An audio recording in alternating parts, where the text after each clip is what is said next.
al homenaje mensual a los pensadores liberales que desde más de un año el Centro de Ilustración Republicana viene realizando mensualmente, y en esta ocasión nuevamente con el apoyo del Instituto Político para la Libertad, que nos brinda las instalaciones para la organización.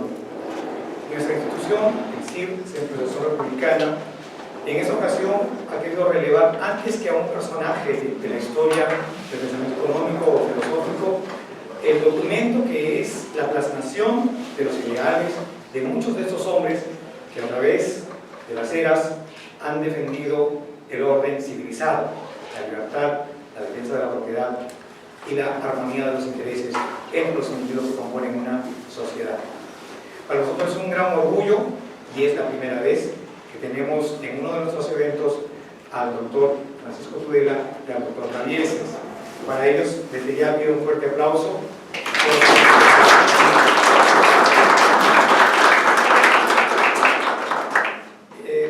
En particular, confieso, me siento como un niño con dulces o juguete nuevo. Hace mucho tiempo esperaba tenerlos en los eventos del Centro de Ilustración Republicana. Es un sueño que se cumple. La calidad es indiscutible, así que no voy a ahondar más en presentaciones. Dejo a Carlos Saúl, que hará la presentación respectiva. Gracias por asistir y muchas gracias.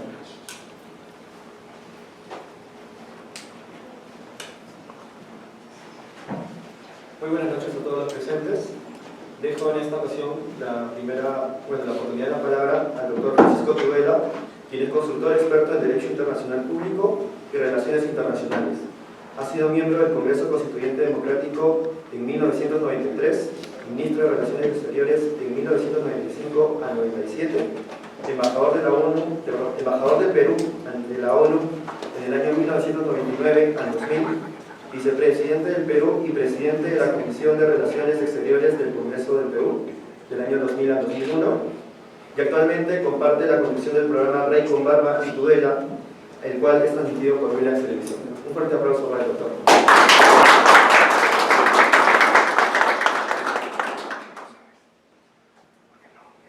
Muy buenas noches a todos. Si uno cumple con decir lo que uno piensa, en estos momentos es muy importante atreverse a decir lo que uno piensa, porque en el fondo es cada vez más difícil. Digamos, consensos artificiales, miméticos, que nos inhiben, hacen que no digamos lo que pensamos en nuestros trabajos. Cuando César Girón se comunicó conmigo y me dijo una conferencia sobre el contexto, la importancia, el sentido y el significado de la Constitución de los Estados Unidos de América cuando esta fue concebida, vaya, era una orden inmensa en el proyecto, porque claro, son muchos elementos y la Constitución americana ha producido bibliotecas enteras escritas por tratadistas de primer nivel en todas partes del mundo, ¿no? Yo creo que el contexto es, en primer lugar, la imposibilidad de los anglosajones del siglo XVIII de aceptar imposiciones o impuestos sin representación política. Y esto venía desde el siglo XVII, esto venía del triunfo de la Revolución Gloriosa parlamentaria contra el último de los Estuardos y la creación de una monarquía liberal con Guillermo de Orange en Inglaterra, y el paso al sistema parlamentario que hoy tiene Inglaterra, claro, muchas modificaciones a lo largo del tiempo, ¿no? Naturalmente nosotros nos acordamos del Tea Party, el motín del té, los señores que tiran unas cajas de té porque hay una ley del té que eleva los impuestos sobre el té, pero no solo el impuesto sobre el té, sino que en general se aumentan todos los impuestos en América, porque Jorge III tiene que pagar el costo inglés de la Guerra de los 7 años, que ha devastado Europa y que ha peleado contra su principal enemigo y sus aliados, el principal enemigo que es Francia. y entonces tiene que recaudar dinero. Es irónico que Luis XVI, por consejo de Necker, su ministro de Finanzas, convocará a los Estados Generales para levantar impuestos por lo que costó la guerra de la independencia americana, y eso llevará a su derrocamiento en la Revolución Francesa. El principio de las dos revoluciones, para comenzar, y es muy interesante, es el mismo. Los hechos son diferentes, unos son afortunados y otros menos afortunados. En segundo lugar, yo creo que ya en los americanos, en ese momento, había una autoconciencia respecto a que eran diferentes a los europeos. Eran básicamente racionalistas, vivían en un mundo sin coacciones, un mundo vasto, no tenían entonces las estructuras sociales, nobiliarias, hereditarias, eclesiásticas, etc. No porque sean buenas o malas, sino simplemente porque no las tenían. Y entonces su visión de la existencia era una visión de simplicidad y racionalismo que ellos habían desarrollado. Y entonces, si bien los indigna la imposición de impuestos sin representación, en el fondo hay un sentimiento nacional de diferenciación sobre el cual voy a volver. Y esto produce la Guerra de Independencia, que es larga. La Guerra de Independencia empieza en 1775, un año antes de la Declaración de la Independencia, y termina en 1783, 6 años antes de que se promulgue la Constitución de los Estados Unidos. O sea que es una guerra que llega a durar 8 años, es mucho tiempo, ¿no? Sin la ayuda de Francia probablemente se hubiera perdido, y de España esa guerra probablemente se hubiese perdido. Lafayette es el nombre más evidente francés de los militares que acuden en ayuda de los americanos, y Galvez es el general español más importante que los ayuda, y por eso es que hay una ciudad que se llama Galvez cuando son los Estados Unidos. El pretender cobrar estos impuestos naturalmente es el detonador de una serie de causas y de una serie de manifiestos y de actas que se prolongan desde el siglo XVII, en la cual los americanos van presentando sus dolencias a la corona británica. O sea que no es esto una cosa abrupta, se ha generado una nueva nación, una mentalidad diferente, pero sólidamente anclado en los principios del common law y del derecho anglosajón. La Declaración de Independencia se da el 4 de julio de 1776 y tiene un punto que es muy importante. No es, a diferencia de la Constitución, una declaración de independencia del pueblo. Es una declaración de independencia de los estados. Nosotros, los estados de los americanos. O sea, las 13 colonias. Y entonces hay una diferencia enorme entre una declaración de independencia de estados y lo que será después una constitución que procede directamente de la soberanía popular y que comienza diciendo "we the people", nosotros el pueblo. Mundo de diferencia. Por eso es que hay autores como James Bryce, el autor del American Commonwealth, que dicen que no hay ninguna relación entre la Declaración de Independencia y la Constitución, porque pasan muchas cosas frustrantes. Y una de las cosas frustrantes que ocurren son los artículos de Confederación de 1781. Esto es para enfrentar la guerra, y este es el contexto, contra Inglaterra. Las 13 colonias generan una constitución confederal, por llamarla de alguna manera, con los artículos de confederación, y que son previos a la Constitución americana. Y estos artículos de confederación son insuficientes para lograr decisiones importantes en el curso de la vida. Solo hay 13 votos, un voto por Estado en esta confederación, una sola Cámara. Para asuntos importantes, para cualquier asunto importante se requiere 2/3 de los votos, cosa que está muy desunida. Incluso en la Constitución hay estados como Nueva York que no votan por ella. Y entonces los artículos de la Confederación de 1781 resultan ser insuficientes. Naturalmente esto llevará a la Constitución de 1789, el proceso constituyente de 1787 a 1789, que producirá casi en paralelo al final la Declaración de Derechos, el Bill of Rights. El Bill of Rights representaba una deficiencia de la Constitución ya redactada y entonces se incorpora en la forma de las 10 primeras enmiendas y luego hay adiciones hasta 1942. ¿Cuál es la importancia de esta Constitución? Es un experimento inédito en la historia humana. Crea una nueva forma de gobierno que no ha existido nunca antes en la historia.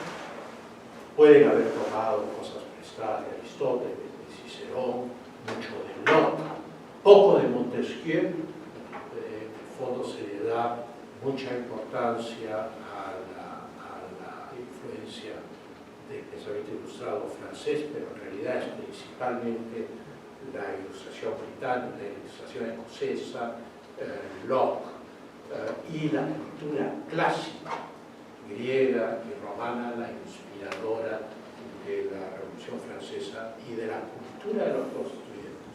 Cuando uno va a Monticello, a la casa de Thomas Jefferson, y uno ve su biblioteca, es una biblioteca clásica del primer orden. No es una biblioteca de novedades del siglo XVIII. Este hombre ha leído toda la cultura clásica que uno puede imaginar, ¿no? Y este sistema político inédito tiene por primera vez, y esto no ha existido en la historia de la humanidad, una constitución escrita, rígida, la primera constitución rígida de la historia. Y esto hay que aclararlo. En Inglaterra la Constitución británica no está escrita, son leyes dispersas a lo largo de siglos, antes de la Carta Magna, la Bill of Rights, con una serie de normas flotantes y algunas no escritas, como el funcionamiento del gabinete, como el funcionamiento del Ejecutivo, que pasan literalmente por tradición oral. En Francia, en España, están en Francia las leyes del reino, en España las leyes fundamentales, lo fueron, o sea, el mismo sistema constitucional que sí existe, o sea que no son los países europeos países ausentes de constitución de ley difusa. Lo mismo ocurre con la Confederación Suiza, ¿no? Acá por primera vez aparece un texto completo de la historia de la humanidad que genera una forma de gobierno y ese texto tiene garantías para que no pueda cambiarse como cualquier ley. Y luego, lo que sí es inédito es que esa forma de gobierno está derivada directa y expresamente de la soberanía popular. Ni siquiera cuando se produce la declaración de la independencia en los Estados Unidos hay una plena conciencia de que eso va a ser así. Y hay mucho debate sobre si debe ser así. Y hay los federalistas y los antifederalistas, o sea, el debate constitucional americano sobre el cual sería larguísimo entrar ahora, es un debate complejo. El preámbulo comprende entonces de esta nueva constitución la fuente de autoridad de la cual se deriva la constitución. Y eso no tiene que ser. Esto es una soberanía. Y al mismo tiempo el preámbulo tiene como segundo elemento de esa constitución la finalidad para la cual se da una constitución y se forma un gobierno. Esto es, ¿por qué el pueblo americano se daría una constitución y un gobierno? Eso no imitaba a nadie, era la primera vez que se hacía. Los artículos de confederación de 1781 no derivaban la autoridad del pueblo soberano. La Constitución de 1789 delega ciertos poderes al gobierno nacional, otros al judicial y otros al legislativo. Genera una división de poderes que también es nueva, es inédita, sobre todo en una forma estructurada, en un texto formal.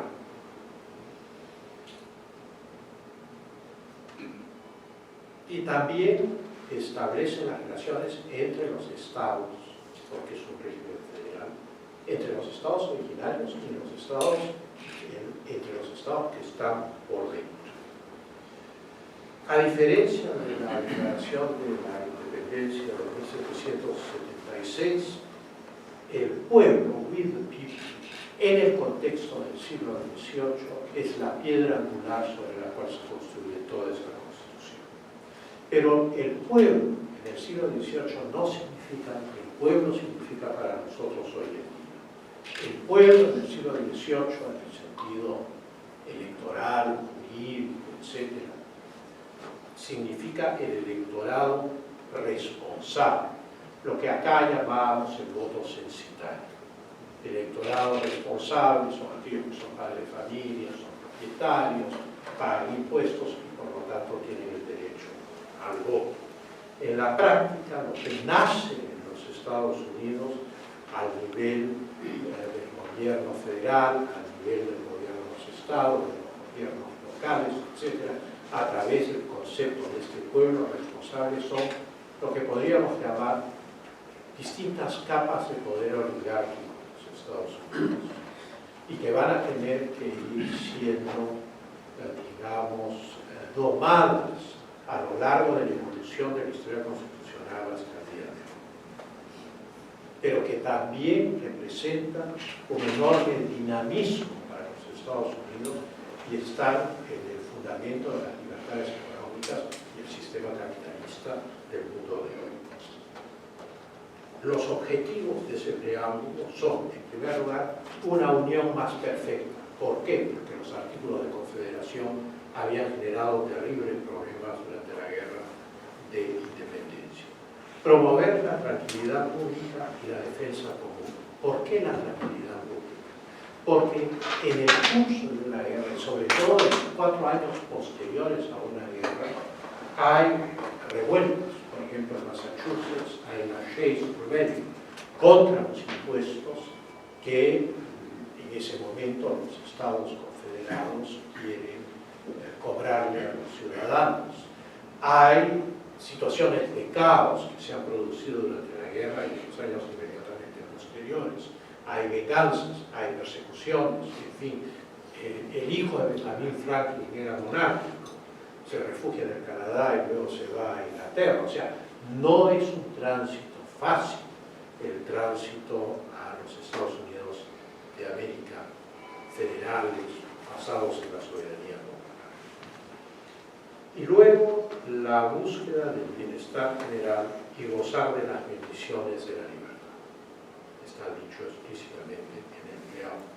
Uno diría un preámbulo es un texto abstracto, lo que importa es el pan con mantequilla, o sea, el articulado de la Constitución, pero sin embargo ese preámbulo refleja las preocupaciones surgidas en toda la década de 1780. Los artículos de confederación no cumplieron las expectativas. Se necesitaba esta unión, se necesitaba tranquilidad, se necesitaba evitar el caos, evitar la guerra. Y para eso la Convención de Filadelfia, que es la Convención Constitucional, produce su primer borrador de Constitución el 6 de agosto de 1785. El 8 de septiembre, esto es menos de un mes después, el comité de redacción encuentra que el texto que tiene no es bueno y se lo encarga a una persona que es el Governor Morris, que era un hombre de norma cultura, que fue embajador, sería embajador en Francia, la revisión final del preámbulo, y él es quien le da la fórmula que conocemos. La fórmula que conocemos, es una traducción literal porque fue impreso en inglés, porque no lo encontré en castellano. Nosotros, el pueblo de los Estados Unidos, con la finalidad de formar una unión más perfecta, establecer la justicia, garantizar la tranquilidad doméstica, proveer para la defensa común, promover el bienestar general y asegurar las condiciones de la libertad para nosotros y nuestra posteridad, ordenamos y establecemos esta Constitución para los Estados Unidos de América. Acá se está creando una nacionalidad. O sea, la Constitución genera una nacionalidad que no existía con los artículos de confederación. Una nacionalidad que son los Estados Unidos de América, una nueva nación.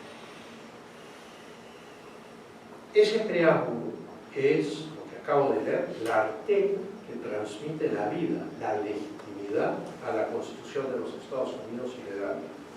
Y es la base de muchas decisiones judiciales en los primeros 20 o 30 años de la Federación Americana. John Marshall, que fue presidente de la Corte Suprema de los Estados Unidos, en un caso de 1819, que es McCulloch versus Maryland, dice que de estas convenciones la Constitución deriva toda su autoridad. O sea, de este brevísimo preámbulo que tiene 4 líneas. De ahí deriva toda su autoridad. El artículo primero de esta Constitución se refiere a la legislatura nacional, o sea, al poder legislativo y los poderes legislativos. Hay varios planes, no todos quieren un sistema bicameral, hay algunos que quieren un sistema unicameral, no todos quieren un sistema federal, pero impera lo que se llama el Plan de Virginia de James Madison, en mayo de 1787, cuya base fundamental, los conceptos centrales, crean un gobierno nacional. Y entonces decide esa convención constitucional crear un gobierno nacional fuerte.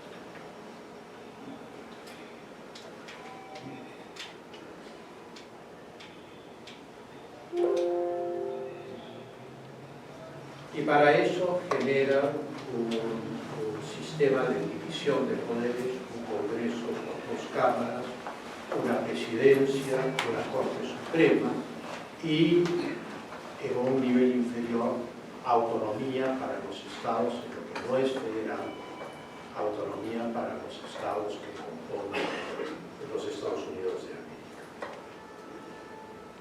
La Cámara de Representantes va a ser elegida directamente por el pueblo. O sea, ahí sí hay democracia absolutamente directa en distritos electorales dependiendo del número de población. O sea, en función de la cantidad de población se elige un número determinado de representantes. En el Senado, ahí hay que tener en mente los artículos de Constitución de 1781, ¿qué es lo que se representa? En el Senado se representa a los estados. A los estados, y hay la idea central de que la representación de las 13 colonias debe ser igual, cada uno debe tener el mismo número de representantes en el Senado de los Estados Unidos. O sea, el concepto es diferente. Hay simultáneamente la representación popular, la representación de los estados soberanos, si bien los estados soberanos dentro de su propio ámbito también emanan de la soberanía popular. Ese es el fundamento del Estado federal. Y entonces genera un sistema escalonado de periodos electorales para que este mecanismo funcione. Esto es, la Cámara de Representantes elegida directamente, los representantes son elegidos por periodos de 2 años. Hoy día la gente dice, los periodos no importan, 4, 5 años, 8 años, sí importan. Los periodos establecen el funcionamiento de la máquina constitucional de manera regular. Esos son como los cilindros de un automóvil. O sea, produce una marcha regular. El sistema escalonado es que los representantes al Congreso se eligen cada 2 años los representantes al Senado cada 6 años y el presidente cada 4 años. De tal manera que los senadores que representan a los estados sirven de puente entre la elección de un mandato presidencial y otro. Y los representantes directos del pueblo que están en la Cámara de Representantes son continuamente electos cada 2 años en una representación directa de los intereses populares. Naturalmente, este Poder Legislativo decide sobre impuestos, empréstitos, o sea, créditos internacionales, comercio, en la Constitución inicial. Muchas funciones federales serán comercio exterior, relaciones internacionales, defensa, terminarán todas concentradas en el Poder Ejecutivo. Declarar la guerra hasta el día de hoy, por lo menos en teoría, porque ahora hay nuevas formas de no declarar la guerra, fondos para declarar la guerra, o sea, el Congreso tiene que dar esos fondos, las leyes de naturalización, las leyes respecto a la moneda, respecto a los correos y caminos, muy importante en esa época. Los correos y los caminos forman un solo sistema y por lo tanto había que proveerle recursos no solo al sistema postal, sino a los caminos por los cuales iba a transitar el sistema postal. En una encuesta que yo he visto en julio en los Estados Unidos, la institución más confiable para los americanos en el 2019 es los correos de los Estados Unidos. O sea, sigue siendo una institución de enorme confiabilidad. Y también tiene la facultad de nombrar a los tribunales inferiores a la Corte Suprema. Algunos son electos, otros no. Lo interesante es que el legislativo no es un ente autónomo, sino que hace al ejecutivo, o sea, al presidente de los Estados Unidos, parte del proceso legislativo, porque el presidente de los Estados Unidos nos va a presentar proyectos, pero el presidente de los Estados Unidos tiene que promulgar las leyes que el Congreso apruebe. Entonces se establece ahí el nexo entre los dos poderes, y el nexo es la promulgación de las leyes. En el artículo segundo, me voy a ocupar solo de los 3 primeros artículos y preferencialmente el cuarto, en el artículo segundo se dan las normas del Poder Ejecutivo. Es un Poder Ejecutivo nacional, esto es un Poder Ejecutivo federal, son los 13 estados. Pero el debate ahí es tremendo. ¿Quién va a ser el presidente de los Estados Unidos? ¿Cuánto tiempo va a gobernar? ¿Va a reelegirse o no va a reelegirse? Hay un debate muy fuerte alrededor de estos conceptos. Sin embargo, nuevamente el plan de Virginia impera de Madison y se hace una afirmación de autonomía y autoridad presidencial. Y esto es, se crea una intermediación para la elección del presidente. Y en la conclusión voy a hacer un comentario sobre eso. Esto es, quienes eligen al presidente de la República no es el pueblo directamente, ni el poder legislativo, sino los electores designados para eso por las legislaturas estatales. Y estos emiten balotes que votan por 2 personas, el presidente y el vicepresidente, pero las 2 personas no pueden ser del mismo estado que ellos en ese momento. Luego se ha ido dando legislación por la aparición de un fenómeno que no estuvo calculado en el debate constitucional en los primeros años, que fue la creación de los partidos políticos, su nacimiento, espontáneos, su formación y consolidación. Eso no fue contemplado en la Constitución americana, eso no después es objeto de enmiendas, pero no podemos entrar en la inmensidad de toda la Constitución americana. Y entonces se emiten balotas, y estos electores son los representantes del pueblo, puesto que proceden de las legislaturas estatales. En realidad hay tantos electores como senadores. Son ellos los que emiten el voto para elegir al presidente. Y su libertad de elegir a las 2 personas, que se ha separado el voto del presidente y del vicepresidente en una de las enmiendas, es la razón por la cual el número de votantes puede no coincidir con la decisión de los electores. Y la razón de hacer esto era evitar los fenómenos, digamos, de masas. Sustraer al presidente de la República de los fenómenos de masas, del llamado a la calle, del pueblo me dice, hacer que el presidente no tenga la capacidad o no tenga la habilidad o la maña de poder decir la calle me dice, el pueblo me dice.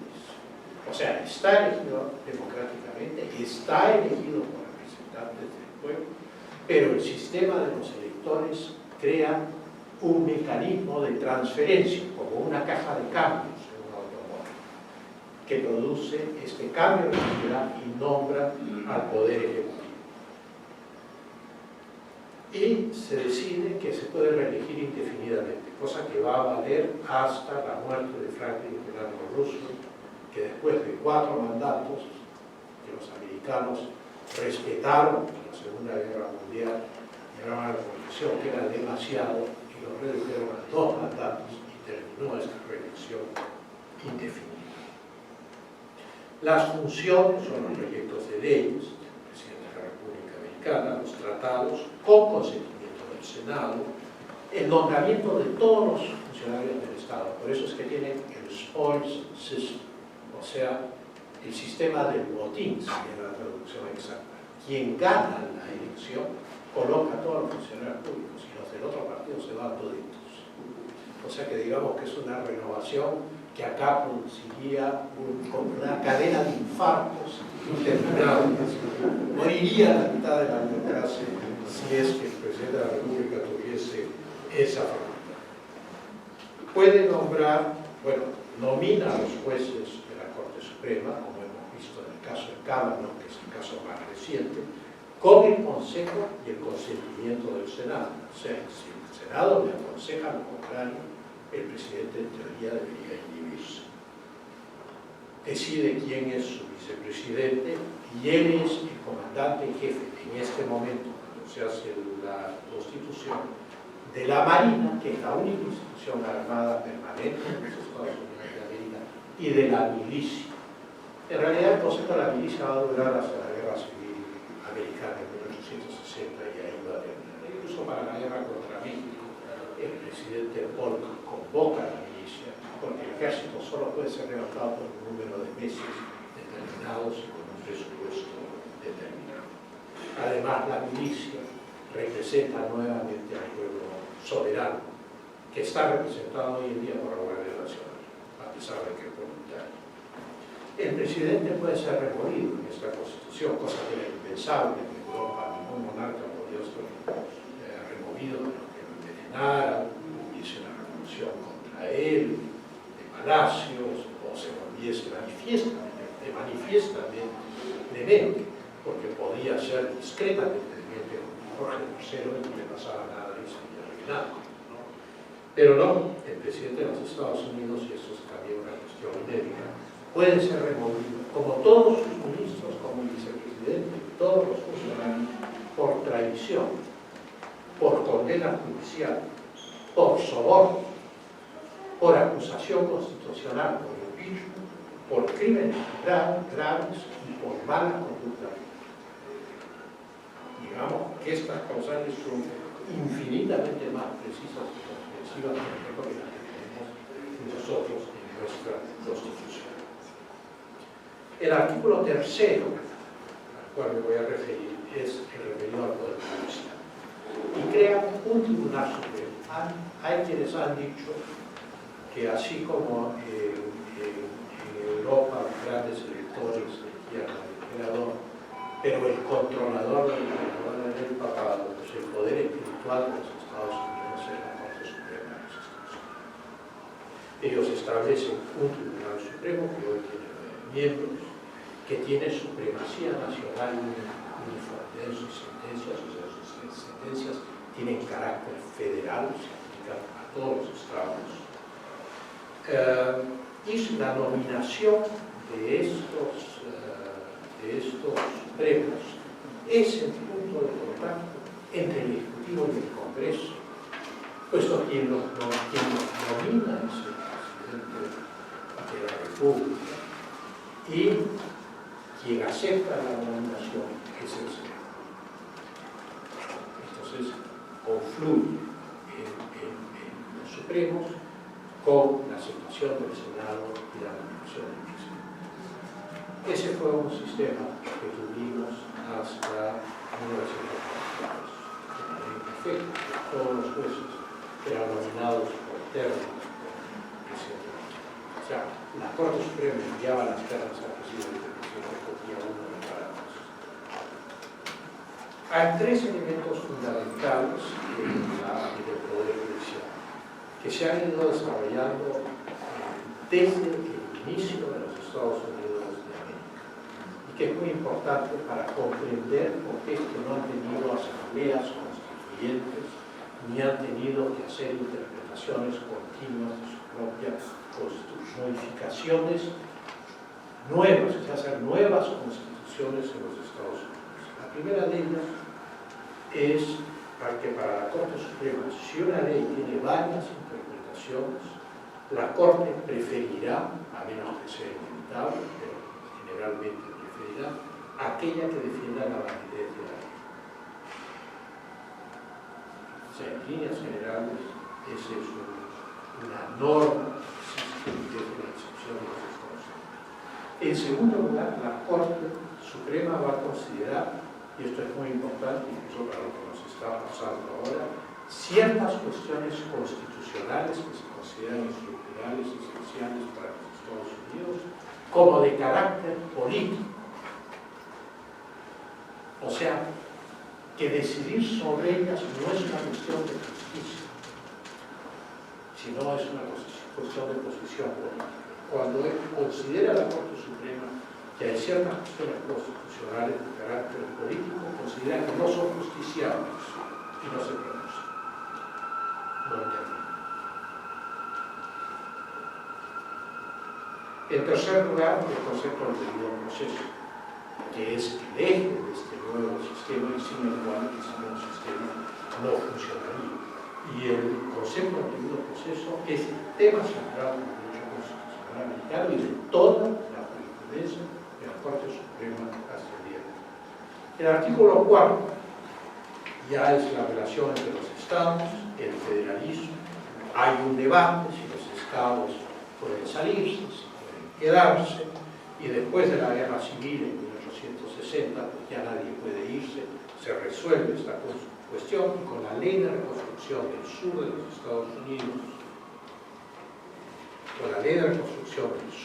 Estados Unidos, se consolida la Unión Americana. Porque la interpretación constitucional sobre si un Estado puede salirse o no de la Federación queda resuelta por la victoria de la Unión Imperial sobre el sur de los Estados Unidos, sobre la Confederación, ¿no? Y el artículo 5, las enmiendas. Las enmiendas hoy son 27, pero varias de esas enmiendas existieron desde el primer momento en paralelo a la promulgación de la Constitución, relativas a las garantías individuales. En paralelo se produjo lo que es el Bill of Rights. Ninguna convención constitucional, excepto aquella para ratificar, no para decidir, sino para ratificar la enmienda 21, se ha dado en los Estados Unidos. O sea, nunca ha habido una asamblea constituyente con este sistema de las enmiendas y del Bill of Rights. La única vez que se hizo una asamblea constituyente, porque había un gran debate en la opinión pública, con la enmienda 21, que restableció el consumo de alcohol después de que había sido suprimido, ahí sí hicieron una convención constitucional, pero para ratificar una ley ya hecha por el Congreso, no para que decida. Este es el único caso en el cual se ha convocado en los Estados Unidos a una asamblea o convención constitucional. El Bill of Rights es entre el 12 y el 15 de septiembre de 1789, paralelo con la promulgación de la Constitución, se hace un grupo adicional de enmiendas, el 15 de diciembre de 1791, que van de la 1 a la 10, y luego se dan enmiendas adicionales que son compensaciones a las insuficiencias que sobre todo James Madison encuentra en el texto constitucional. Y entonces se busca, digamos, no es que se hubieran olvidado de las garantías individuales, pero eran insuficientes. Es una reflexión final. Hoy en día nosotros encontramos normal comenzar nuestro debate constitucional con las garantías individuales. En ese momento, después de la guerra de independencia, después de la experiencia de los artículos de confederación, lo importante era decidir cómo se iban a gobernar, cómo iban a crear este estado singular en la historia de la humanidad, que funcionara con la intervención de los tres poderes del Estado, pero al mismo tiempo conservando autonomía para ellos, pero lo que podríamos decir, aporte de cada uno de ellos en los procesos de los otros, ¿no? El Bill of Rights es un conjunto de enmiendas. ¿Cuál es la importancia? Este es el contexto, cómo del contexto nace esta Constitución. Con esto acabo. La importancia es, en primer lugar, de la Constitución americana, es que es única en su género. Es la primera en la historia de la humanidad. Ni la Constitución de Atenas, de Aristóteles, ni los textos que se escribieron de las otras ciudades-estado griegas, ni ninguna de las constituciones difusas europeas era un texto escrito. Tal vez lo que más se parece a la Constitución americana es la Declaración de Independencia de las Provincias Unidas. Esto es cuando Irlanda se independiza de los Habsburgo, se independiza del dominio español, y hace un texto escrito. Pero ese texto escrito no procede de la soberanía popular. Ese texto escrito no define una forma de gobierno y su mecánica interna. Es una declaración de independencia que se parece más a la del 4 de julio de 1776.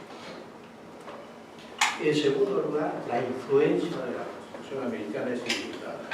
No hay manera de soslayar eso. Hasta la Constitución soviética de Brezhnev en 1977 era literalmente un plagio de la Constitución americana. Uno leía la Constitución soviética de 1977 y uno creía que estaba en los Estados Unidos de América. Pero claro, si uno iba a la Unión Soviética había algo que no andaba. Pero la verdad es que es el modelo universal de la Constitución.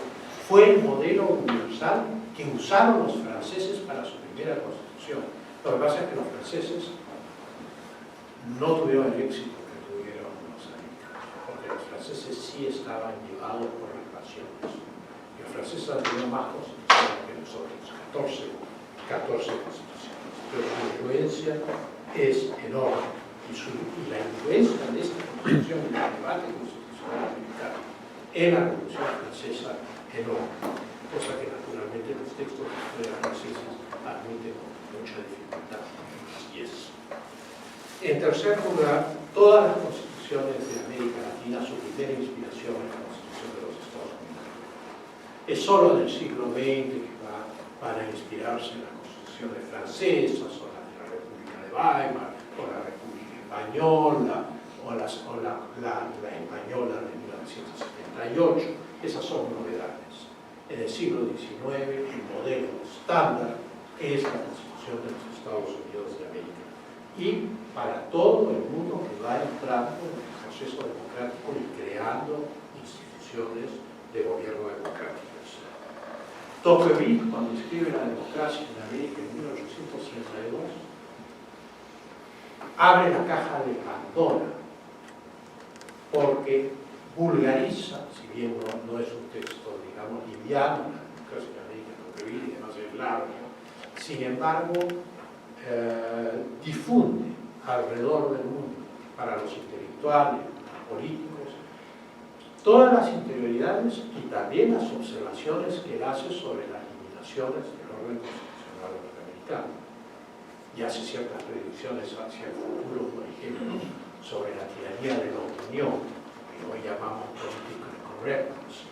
Eso está en la democracia en América en 1832, observado, descrito, puesto en blanco y negro por Alexis de Tocqueville.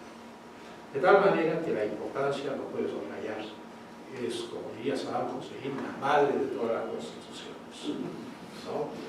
Sentido y significado, bueno, ya es, después de lo que hemos conversado, redundante, pero convierte a una nacionalidad, que son los americanos de las 13 colonias, que ellos se sienten virginianos, neoyorquinos, etc., pero ya han generado una cultura común, los convierte en una nación, mediante una constitución. Y eso es también un hecho inédito en la historia. Que un texto legal cree 24 horas una nacionalidad, mediante una constitución escrita. Entonces esto es muy importante porque los Estados Unidos son un país, para empezar, pasaron temporadas ahí de patriotismo intensísimo y de sentido de la nacionalidad intensísimo, pero alrededor de estos principios. Entonces es la Constitución la que crea la nacionalidad. Establecen los constituyentes que no podía cambiarse por una ley ordinaria, y eso también es una novedad respecto a la norma. Esto es que necesitas un proceso especial para poder cambiar, para poder inventar la Constitución. Luego tiene un principio que los americanos llaman el principio de self-restraint, que podríamos llamar un principio de moderación y autocontrol, ¿no? James Bryce dice respecto a este principio de self-restraint, que está en el debate constitucional, está en el federalismo.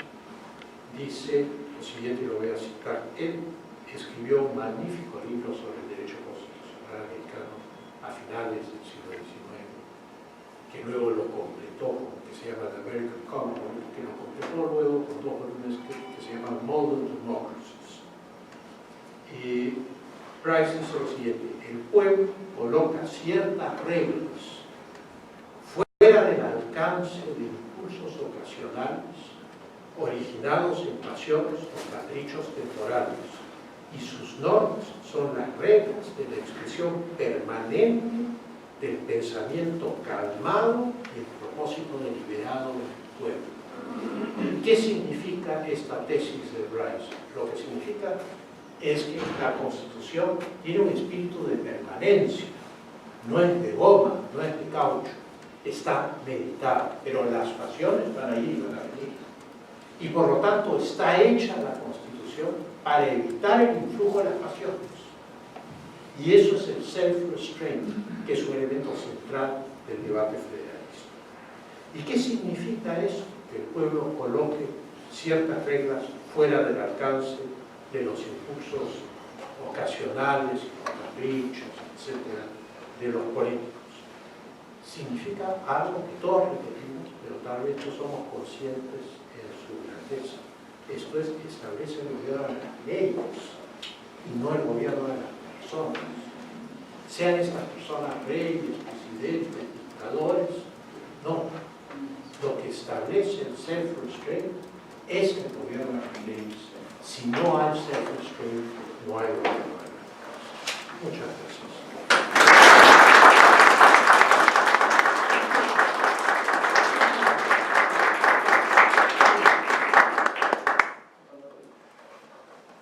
A continuación tendrá uso de la palabra el doctor Guillermo Cabieses, quien es máster en Derecho por la Universidad de Chicago, abogado por la Universidad de Lima, actualmente es profesor de los cursos de Economía y Derecho de la Universidad de Lima y de Derecho y Análisis Económico del Derecho de la Universidad Peruana de Ciencias Aplicadas. Ha sido profesor de Incentivos Económicos para la Conservación del Medio Ambiente, Contratos, Acto Jurídico y Teoría Legal en la Pontificia Universidad Católica del Perú, y profesor de Análisis Económico del Derecho en la Escuela de Graduados de la UPC. Un fuerte aplauso, por favor.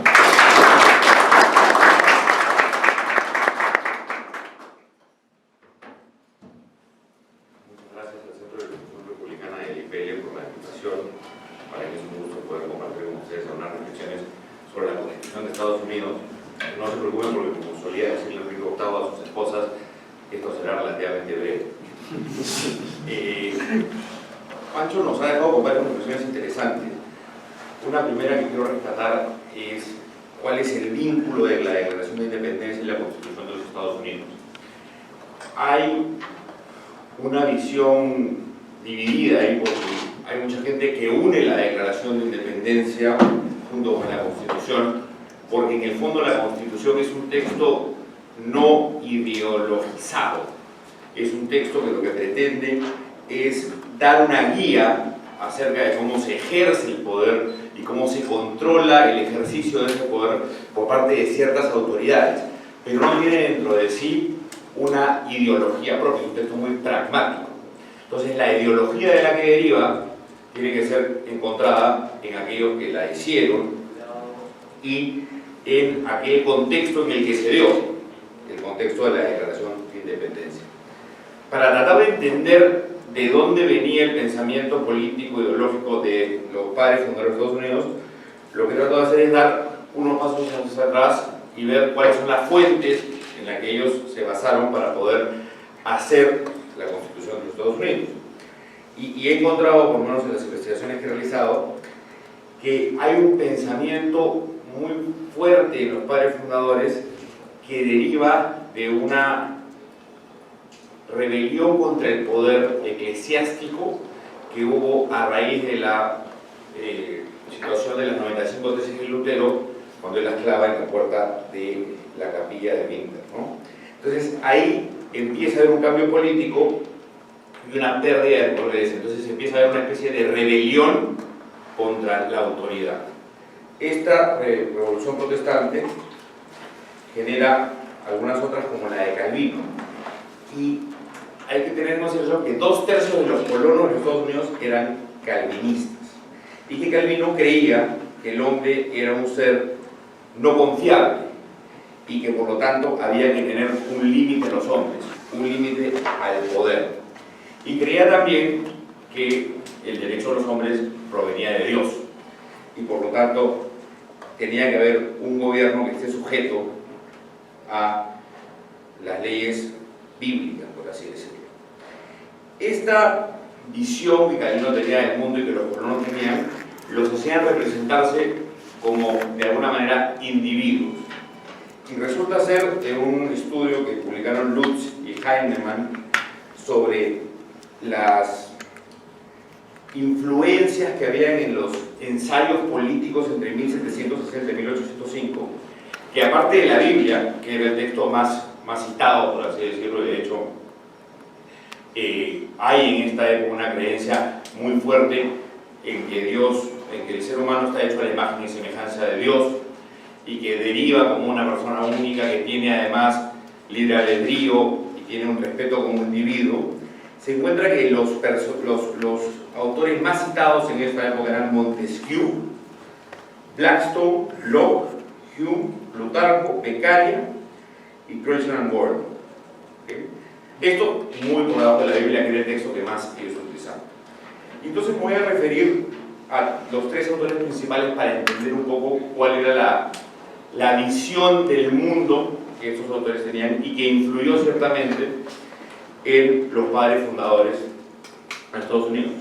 Montesquieu, bueno, fue el autor del famoso texto del espíritu de las leyes, que habla de las distintas formas de gobierno. Montesquieu principalmente se refiere a la monarquía, a la aristocracia, a la república y al despotismo.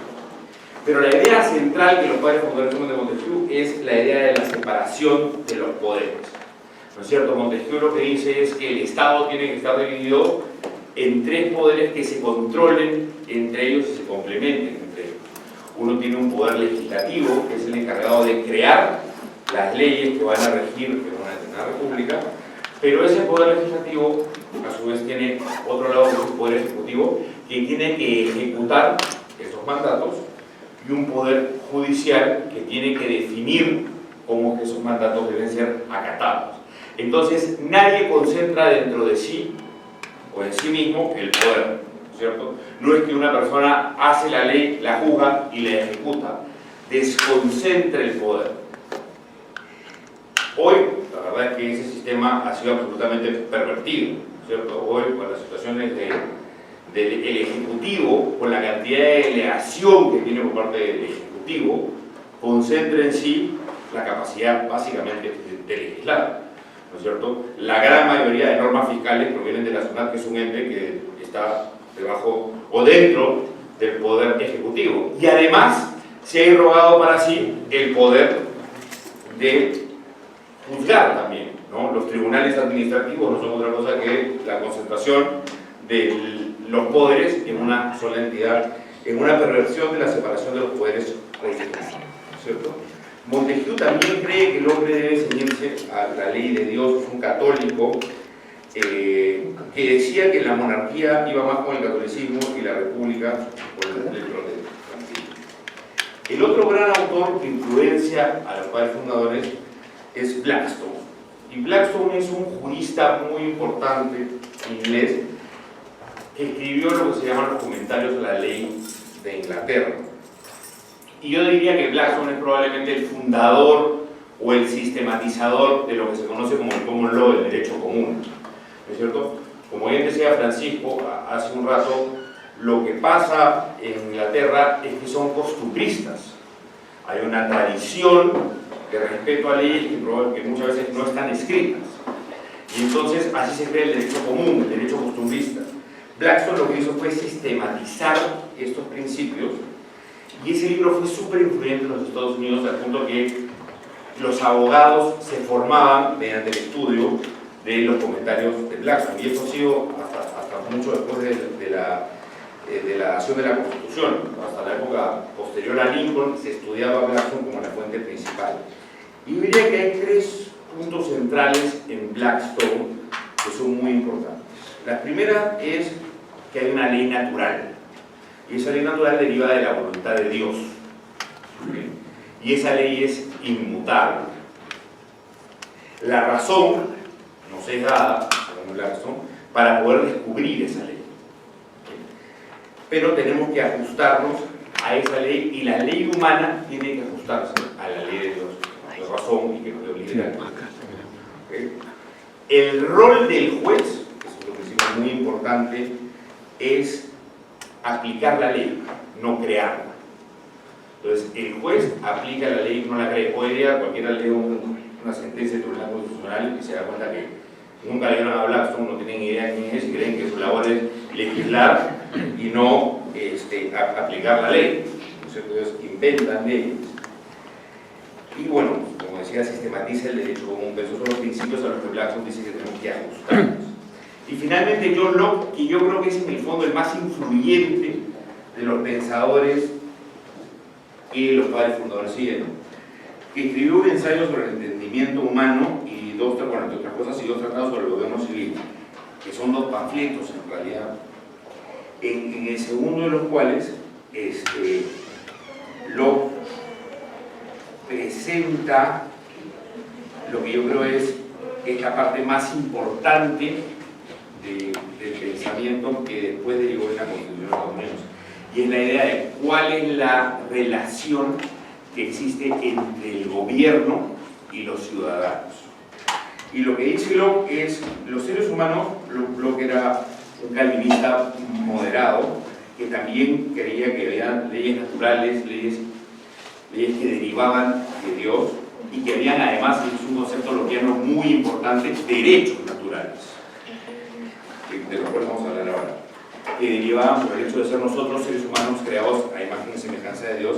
Él decía, el ser humano permite, le concede, le otorga a un gobierno ciertas facultades a cambio de que este gobierno lo defienda del ataque a sus derechos, ¿no? Entonces, la condición por la cual el individuo le cede al gobernante la facultad de regir de cierta manera sobre él, no es otra que la protección que éste le tiene que dar de sus derechos.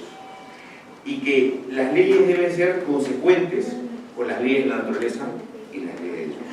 Entonces, lo que Locke decía es, el estado natural genera per se una inseguridad, ¿no es cierto? Yo no puedo tener mi propiedad porque puede venir más fuerte y quitármela.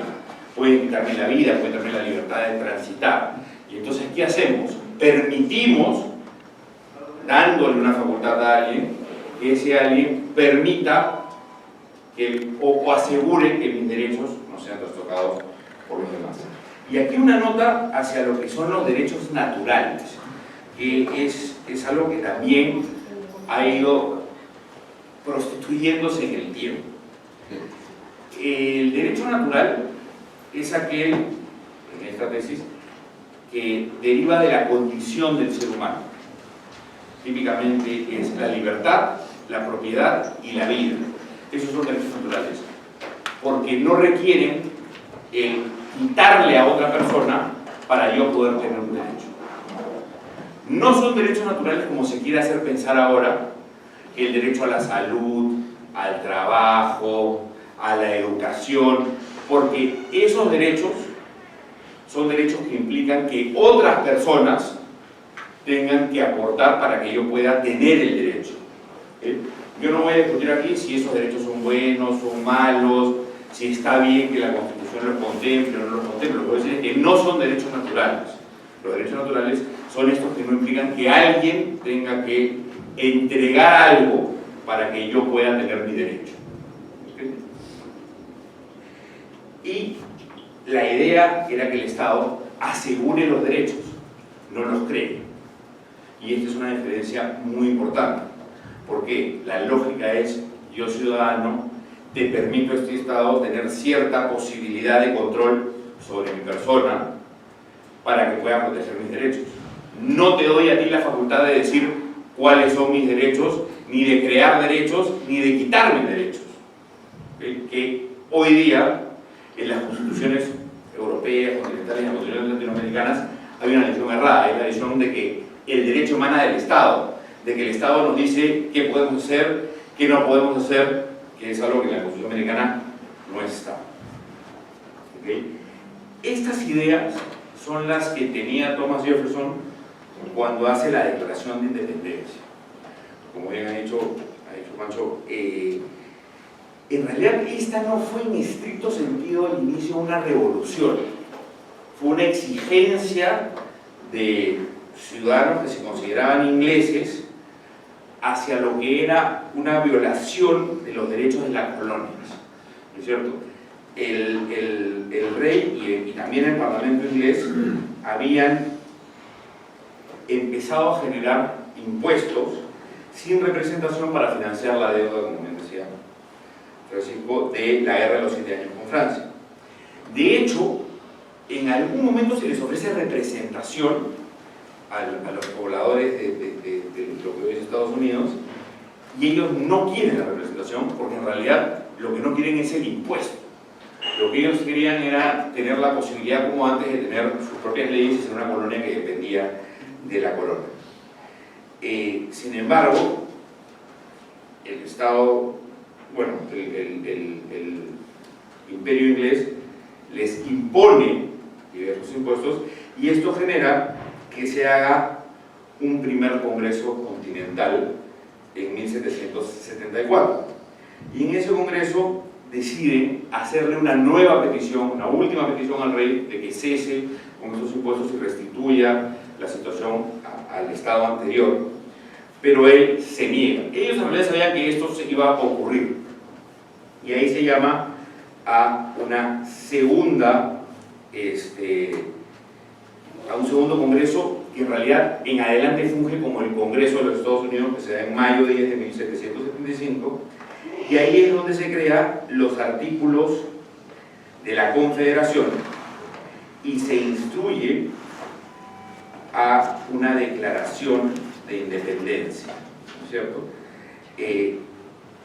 Aquí Richard Henry Lee propone que haya una resolución de independencia y se creó un comité que tenía como miembros a Thomas Jefferson, Benjamin Franklin, John Adams, Sherman y Livingston, para que hagan la declaración de independencia, que es la que finalmente Thomas Jefferson redacta en casi su integridad. La lógica de esos artículos de confederación, y luego vamos a ver la declaración de independencia, era tener una liga de estados que estén unidos con el propósito de poder defenderse del imperio británico. Esa era la idea de ese momento, pero con muy pocos y limitados poderes, porque no querían reemplazar un monarca por otro. Entonces, hacen una alianza que es básicamente para temas de defensa y que confiere al gobierno central poquísimas facultades, poquísimos poderes. De hecho, no confiere ni siquiera la posibilidad de tomar los impuestos por la fuerza.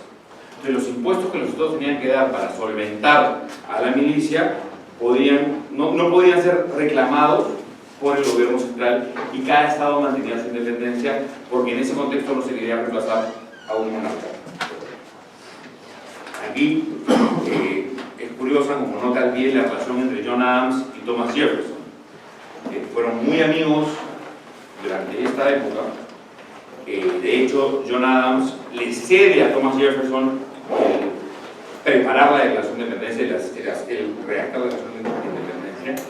Fueron enemigos durante el tiempo en el que John Adams fue gobernante. De hecho, John Adams, como vamos a ver después, si se nos da el tiempo, con la primera enmienda de la Constitución de Estados Unidos, sacó una ley contra la sedición, contra hablar mal del gobierno, y Thomas Jefferson fue súper crítico de John Adams en este tiempo, siendo su vicepresidente, porque en esa época el presidente y el vicepresidente eran el que salía primero y segundo en la elección. No era a raíz de la elección de Thomas Jefferson, que tuvo que tener 35 votaciones, se cambia y se hace una enmienda para que vayan en una plancha única. Pero bueno, luego, cuando ambos se retiran y dejan la vida política, se vuelven muy amigos y curiosamente mueren el 4 de julio, 50 años después de la Declaración de Independencia. Dice en una biografía de Adams que dijo: al morir al menos queda un Thomas Jefferson, no sabiendo que había muerto el mismo día, y que los mensajeros de ambas casas se cruzaron para informar al otro de la muerte del amigo. Pero bueno, cuando uno ve la declaración de Jefferson, encuentra que dice que es una verdad evidente en sí misma, que todos los hombres somos creados a imagen y semejanza de Dios y que tenemos el derecho a perseguir la felicidad y nuestra libertad. Entonces, encontramos que aquí hay un fundamento del individuo y su capacidad de perseguir y conducir su propio destino sin que nadie pueda interferir en él. ¿Okay? Y luego la Declaración de Independencia tiene una especie de explicación de cuáles han sido los motivos y los reclamos por los cuales se está independizando Estados Unidos del Imperio Británico. Y esto en realidad se da para tener un contexto que los legitime a nivel internacional, para que las demás personas entiendan por qué políticamente se están separando del monarca que no ha cumplido con su deber de hacer que la vida sea llevable dentro de los Estados Unidos. Okay. Una vez dados los artículos de confederación y superada la guerra con el Imperio Británico, empiezan a surgir voces que querían un gobierno central que tenga más solidez, ¿no? Y aquí están Madison, Hamilton y Jay, que son los federalistas, y escriben una serie, 85 panfletos, atacando los artículos de la Confederación que pretendían tener una liga de estados perpetua en donde cualquier cambio tenga que ser por unanimidad y donde se daba un voto a cada uno de los estados. Entonces habían estados muy pequeños que tenían el mismo peso de estados con mucha población. De hecho, en esa época 4 estados tenían más población que los otros 9, pero en votación iban a perder. Y entonces el gobierno central solamente podía declarar la guerra y manejar las relaciones exteriores, siendo que los impuestos se basaban en el valor de las propiedades en los estados.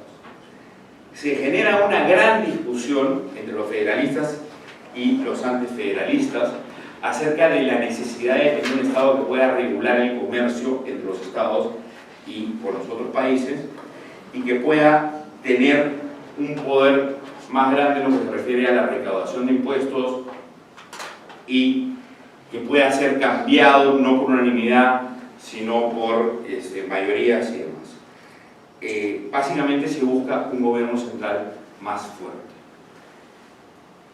Y aquí es donde empieza a haber una gran discusión y se convoca a una constituyente que tenía por propósito cambiar los artículos de la Confederación. Sin embargo, esa constituyente busca, no, mejor dicho, no busca, sino que decide cambiar los artículos por una nueva constitución. Y se hace un comité para tal efecto. ¿Sí? Y entonces en esa convención se emite la constitución que tiene varios opositores.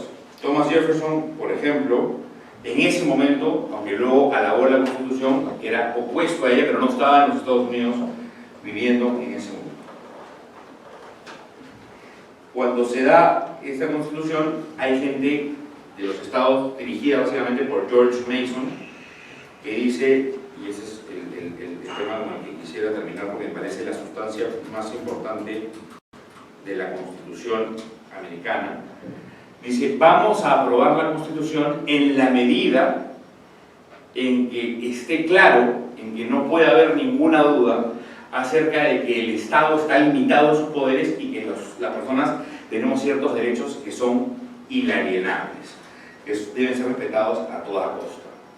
Y entonces se da una discusión. Por ejemplo, Madison decía: es evidente que la Constitución contiene facultades absolutamente limitadas respecto a lo que puede hacer el Legislativo, el Ejecutivo y el Poder Judicial, y que entonces todo lo que no les es permitido por la Constitución está fuera de su alcance, y lo que los ciudadanos pueden hacer es absolutamente limitado. No hay por qué preocuparse por eso.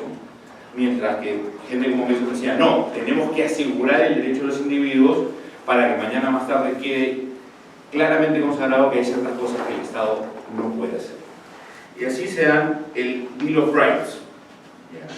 Y el Bill of Rights, que son 10 enmiendas que se dan al muy poco tiempo de haber sido promulgada la Constitución, contempla en su enmienda primera la libertad de expresión. En realidad dice freedom of speech, que es algo así como libertad de discurso. En el contexto de la época, lo que se quería era que haya la posibilidad de libertad en el discurso político, que no se pueda desde el gobierno tratar de limitar la posibilidad de discrepancia de las personas. Luego se le ha dado esta idea de que sea libertad de expresión, libertad de prensa, pero originalmente estaba más referida a ese contexto particular de la libertad de discurso. Si los padres fundadores hubieran querido que sea libertad de expresión, hubieran podido decir freedom of expression en lugar de freedom of speech. Pero en todo caso, esta es una piedra angular de la Constitución y del sistema americano, porque cualquier persona tiene derecho a expresar sus discrepancias.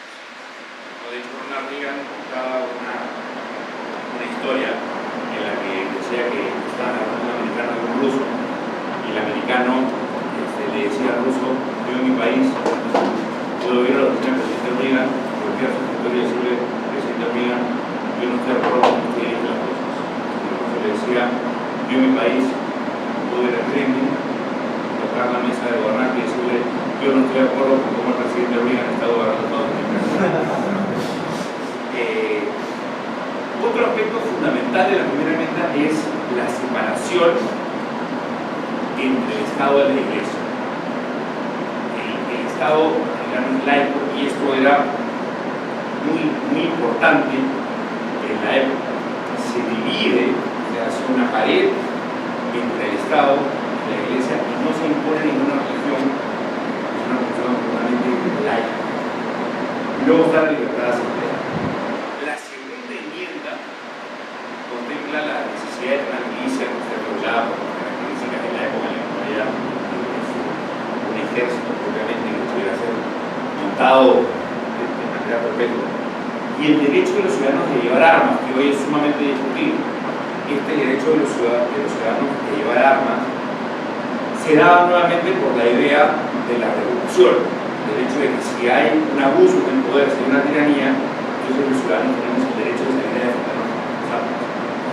Hoy eso se discute muchísimo en Estados Unidos porque la realidad no hay ninguna posibilidad de que las Fuerzas Armadas puedan hacer una revolución en el momento que hay ahora, porque se discute si es que por lo menos debería haber un requisito de una prueba psicológica. Es un tema súper interesante, pero el contexto original era ese.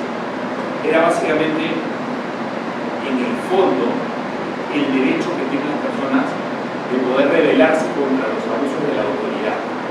Entonces, ese es el punto básico de esta segunda enmienda, más que el hecho de llevar el arma, no, el hecho de decir, yo puedo defender mis derechos cuando el Estado abusa de la facultad que yo le he dado. La tercera enmienda prohíbe que el gobierno utilice alojamientos para los soldados y para sus dueños. La cuarta es está referida a la privacidad y al hecho de que nadie pueda afectar mi propiedad sin una autorización judicial o sin una causa justificada. Por cierto, lo que está pasando hoy en el Perú, donde ya es poco común que una llamada telefónica entre dos particulares no sea grabada, según esta enmienda no debería poder pasar. Los ciudadanos deberíamos tener la posibilidad de que nuestras comunicaciones sean privadas y que nuestras propiedades no sean violadas, sino que haya realmente una cosa que justifique una justicia. La quinta enmienda está referida a que tengamos un juicio frente a un jurado de pares, que siempre fue una declaración contra uno mismo. Es curioso porque el derecho a los jurados se inicia mucho antes en Bretaña como un mecanismo de autodefensa, porque era un jurado de nuestros pares, que son los nobles, que son los nobles, y luego en una sociedad como esta que se vuelve igualitaria, porque el individuo es más en la casa de Dios, aunque en cierta clase de individuos, como yo decía, mucho porque se llaman esclavos y la mujer no tenía los derechos que tenían los jefes de familia, por así decirlo. Y a no prestar declaración en contra de uno mismo, ni ser testigo en contra de uno mismo sobre un juicio en el que uno es acusado. Por eso en las películas la gente dice I plead the fifth, o me acojo a la quinta enmienda, no me autoinculpo. La sexta es garantizar un juicio público y rápido, como no soy testigo. La séptima es el derecho a un juicio por jurado para pleitos civiles. La octava es prohibir fianzas excesivas y castigos crueles y raros. La novena es que los derechos expresados en la Constitución no son únicos y que existen otros que no están mencionados en esta. Es decir, el Estado tiene las facultades que la Constitución, que los ciudadanos en la Constitución le han conferido y ningún otro. Y los ciudadanos tienen los derechos que están en Civil Rights y todos los demás que puedan encontrarse en la cotidianidad de la vida. Y la décima dice que los poderes no delegados por la Constitución son reservados a los Estados y a las personas. Es decir, aclara que el Estado no tiene más poderes que aquellos expresamente contenidos en la Constitución. Ahora, lo curioso es que la Constitución americana ha ido mutando hacia conferirles muchos más poderes al gobierno central. Luego van a ver que hay enmiendas que permiten el impuesto directo por parte del gobierno federal y no a los estados como era originalmente. Originalmente se le cargaba un impuesto al estado y el estado después veía cómo le cargaba a los ciudadanos de ese estado el impuesto. Hoy el gobierno federal puede cobrar impuestos directos. El hecho de que hay esclavitud o no, hay una fórmula de representación que era 3/5, un esclavo, la población esclava valía 3/5 de lo que valía la población no esclava para efectos de representación y cosas de ese estilo, que fueron muy peleados y que fue una concesión que tuvo que darse al momento de tratar de dar un arreglo en la Constitución. Sin embargo, yo diría que lo importante de la Constitución de los Estados Unidos, y donde me detendría para decir que hay una significancia que deberíamos tratar de recobrar, es la noción de dónde se originan los derechos. Los derechos se originan del ciudadano hacia el Estado o del Estado hacia el ciudadano. Esa discusión yo creo que se ha perdido hace mucho tiempo en el mundo y en el Perú, sin duda, y deberíamos tratar de recobrarla. Deberíamos tratar de recobrar el hecho de que el Estado está aquí para proteger nuestros derechos, no para decirnos cuáles son nuestros derechos, ni para recortarlos. Yo hoy día creo que hemos perdido ese foco. El segundo punto es recordar que los sistemas de gobierno y las constituciones sirven para proteger los derechos de la minoría, no sirven para establecer tiranías de las mayorías. ¿No es cierto? La Constitución americana y el Bill of Rights lo que hace es decir, estos derechos son inmutables, no los puede alterar ningún orden constitucional, e independientemente de cuáles sean las preferencias de las mayorías en determinado momento, en determinado lugar, estos derechos van a estar siempre protegidos y cautelados. Porque uno en una democracia no sabe cuándo va a ser mayoría y cuándo va a ser minoría. Lo que tiene que saber es que hay ciertos derechos que van a ser inviolables. Y en sociedades como la peruana, donde las constituciones se cambian como los zapatos, eso es difícil de saber.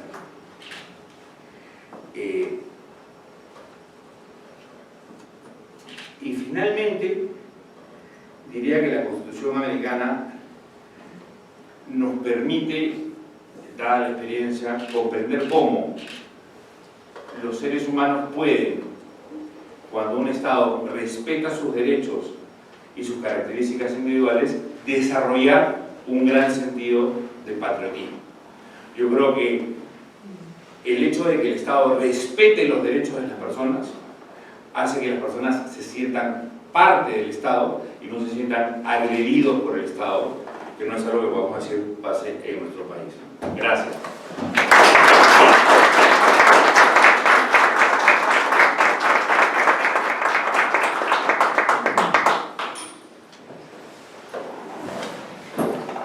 Muchísimas gracias. Quiero, en nombre del Centro de Ilustración Republicana, gracias a la colaboración de Viva Libertas, hacer entrega de un pequeño obsequio que son las memorias sobre minas y canteras escritas por el intendente Jacques Turgot, traducidas en el Perú por quien nos presenta, el traductor Vincent de Montier, ¿no? Así que queremos hacerle la entrega de este obsequio significativo para nosotros y que creemos puede servir para solucionar en parte los conflictos que se han generado justamente por la extracción minera. También quiero agradecer sinceramente su exposición. Me encantaría tener el dinero que tiene Bill Gates y poner una universidad para que los dos sean decanos o los rectores. Es importantísimo para nosotros en el Perú la carencia de la conciencia, como decía bien Guillermo, de los derechos, que los derechos surgen de la población. Y el principio de moderación no se va a borrar fácilmente, es lo que menos tenemos en la política y en el orden constitucional peruano. Era nuestra intención y creo que lo hemos logrado, justamente destacar este aspecto tan fundamental, no solo por la coyuntura actual, sino por esta lamentable tradición en los otros años. Yo les agradezco sinceramente, yo creo que ha sido una magnífica lección que podríamos hoy día no solamente escuchar, sino transmitir al resto del país y grabarla. Muchas gracias.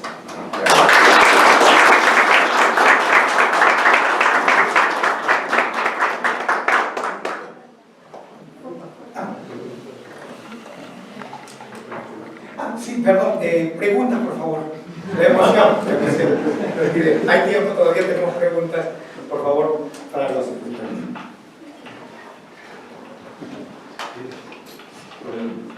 A propósito de los derechos naturales, ha citado el derecho a la vida, a la propiedad y a la libertad. La Declaración de los Derechos del Ciudadano de 1689 de Francia apunta a una cuarta, que es justamente el derecho a oponerse a la opresión.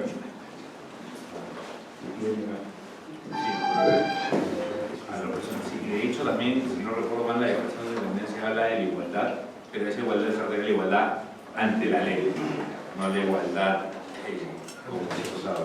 Hay otro punto interesante, que es que en la Declaración de Derechos Económicos del Ciudadano, Tom Paine pudo dar rienda suelta a todo aquello que no le dejaron hacer en los Estados Unidos, porque participó en la relación.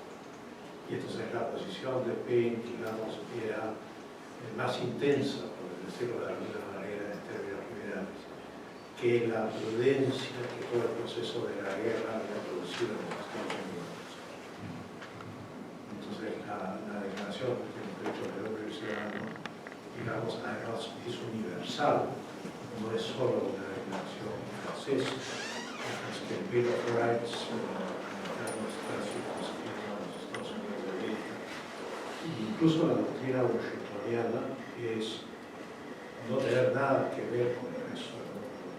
Y se le fue a buen address el discurso de vida que nunca un tiro de cañón del viejo mundo se vuelva a escuchar en el mundo, cosa que no ha ocurrido. Pero digamos, la concepción francesa es universalista, la concepción americana es americana. Claro. Es curioso porque en la Constitución Americana se trata de evitar la influencia de los extranjeros, de los extranjeros, mediante la prohibición de la dación de títulos nobiliarios o la aceptación de títulos nobiliarios a funcionarios del Estado americano. Y exigiendo para el presidente, por ejemplo, no solamente la nacionalidad americana, sino la residencia continua por un número de años en los Estados Unidos. O sea, no basta con ser americano, hay que vivir en los Estados Unidos. Bueno, no sé si tenemos instituciones. Un historiador monárquico, Arnaldo Mera, de la Universidad Católica, para justificar un poco la época que vivió el queridísimo José San Martín de buscar un emperador europeo como el propio rey de los Vegas o de la casa de Sussex o de Duque de Parma.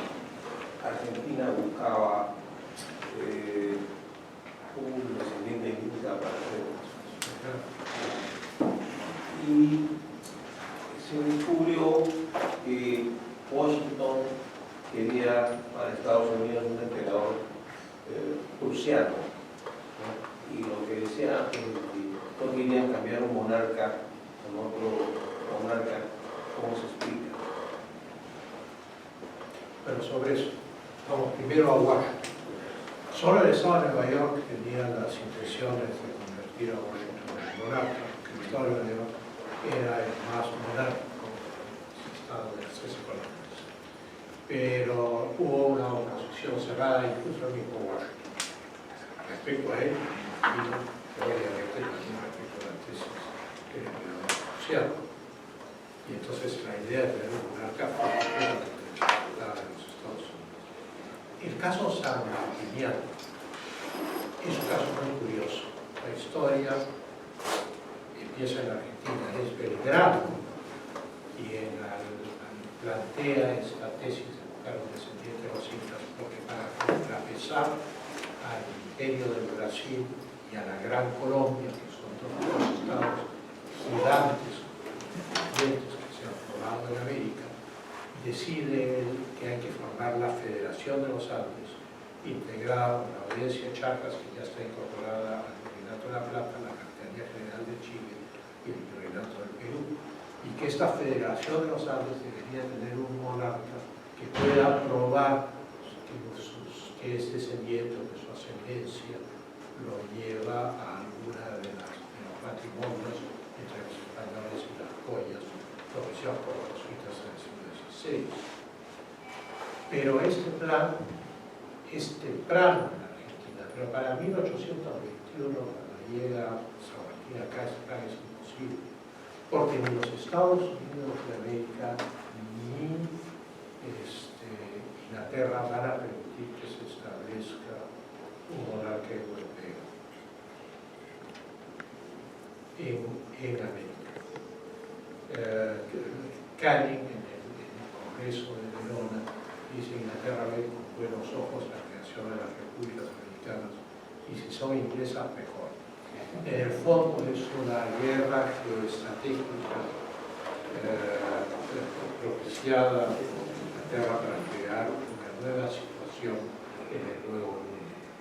Y en el caso de los Estados Unidos, su sentimiento de aislamiento ya para entonces ha sido abandonado. El mismo Jefferson ya plantea la expansión casi imperial de los Estados Unidos. Y nace en los Estados Unidos la idea que en 1823, o sea, un año antes de la batalla de Ayacucho, se plantea con la doctrina Monroe, esto es América para los americanos. Los Estados Unidos se dice que estaban negociando con los franceses la posibilidad de que Francia retome los derechos de España en América, y que esa sería la razón por la cual Canning va al Parlamento, da un discurso en el cual reconoce a las repúblicas americanas. El reconocimiento de estas repúblicas fue un gran problema hasta el año 1823. Nadie reconocía a la República de América. Entonces Canning dice: invoco al nuevo mundo para restablecer el equilibrio de poder en el viejo mundo. Ese es su discurso del Parlamento. O sea que hay mucho de geopolítica. Entonces suponer que el San Martín, que viene al Perú en 1821, puede conseguir un monarca es simplemente irreal.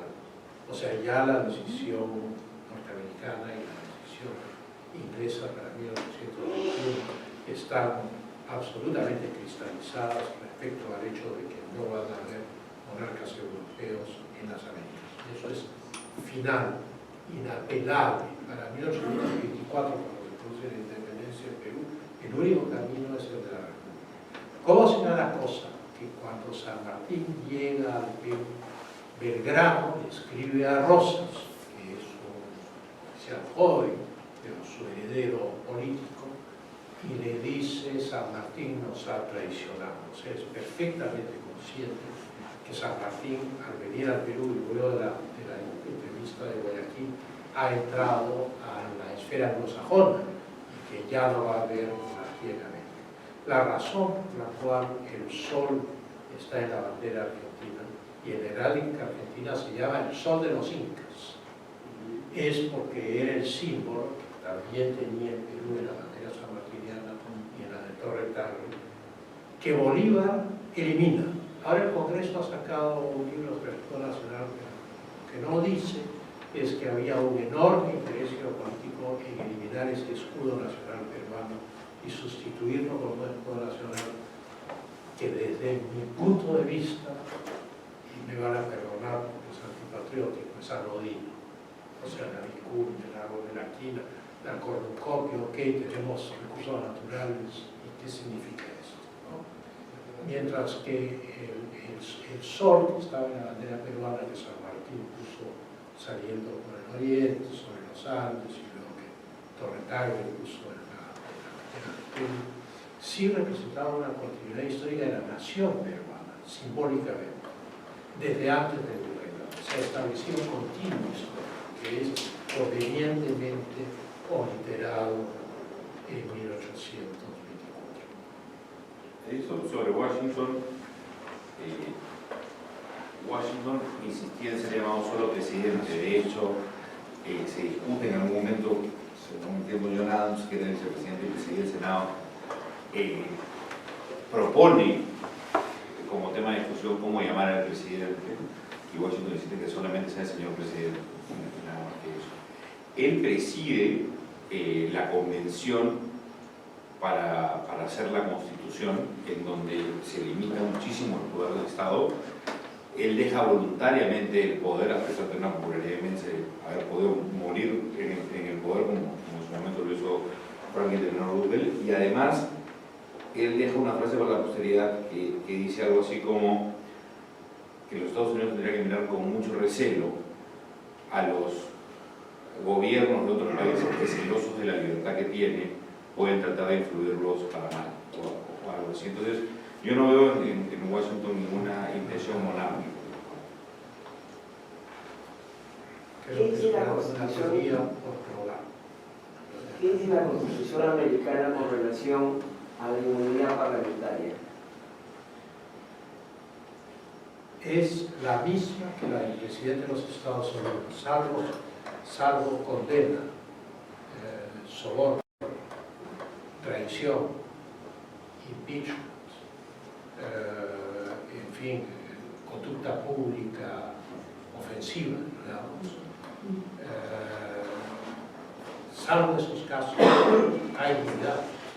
La inmunidad está garantizada por el Bill of Rights. O sea, el político no es ajeno al Bill of Rights. O sea, esos casos que están establecidos para el presidente norteamericano están establecidos para todos los cargos electivos de los Estados Unidos y para los funcionarios. Buenas noches, Diego. Usted hablaba de la separación de poderes, la desconcentración de poder, y vemos hoy en día que en nuestra coyuntura quizás no está tan claro eso. ¿Usted recomendaría una nueva constitución en aras de ajustar la separación de poder? No sé si recomendaría una nueva constitución. La verdad es que el temor que tengo de que algo peor salga es sí, yo creo que la constitución de los procesos políticos de la época está bastante bien. Lo que creo es que el poder legislativo debería ceñirse a su rol, ¿no es cierto? Hoy en día el problema que tenemos es que el poder legislativo está más interesado en fiscalizar y actuar como fiscal y como acusador que en dar leyes, y el ejecutivo, en lugar de ejecutar las leyes, está más interesado en poder promulgarlas y jugarlas, y el poder judicial está más interesado en hacer huelgas para poder, digamos, obtener más recursos. Entonces, en el fondo el problema es de institucionalidad, más de constitucionalidad. No hemos logrado que las entidades públicas hagan aquello que deben hacer. Que vuelvan a su rol. Que respeten su rol original.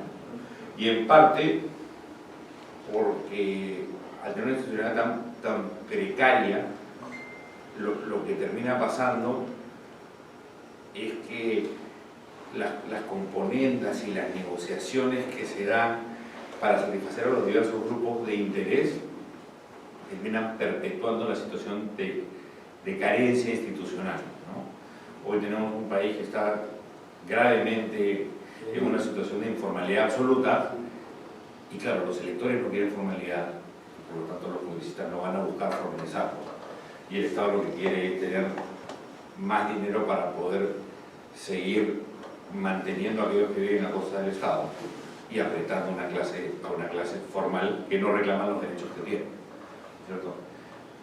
No lo hemos podido decir ahora, pero de hecho la forma del sistema tributario al crearse la Constitución de los Estados Unidos genera una gran discusión acerca de cómo debe cobrarse el impuesto, si de manera directa o de manera indirecta, si le puede cobrar directamente al ciudadano o no, y si debe ser per cápita, porque la lógica del impuesto es contribuir a la manutención del Estado que protege nuestros derechos.